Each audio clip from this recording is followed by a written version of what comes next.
Diyos ko, papahinga ko lang. Kaka-review ko lang.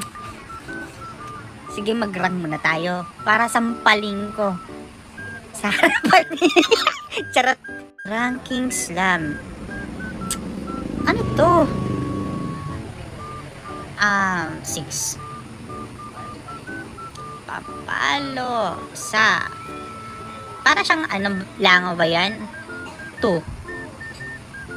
Butter. 7. Yan ang masakit. 1. 3. Wait na igit. 10.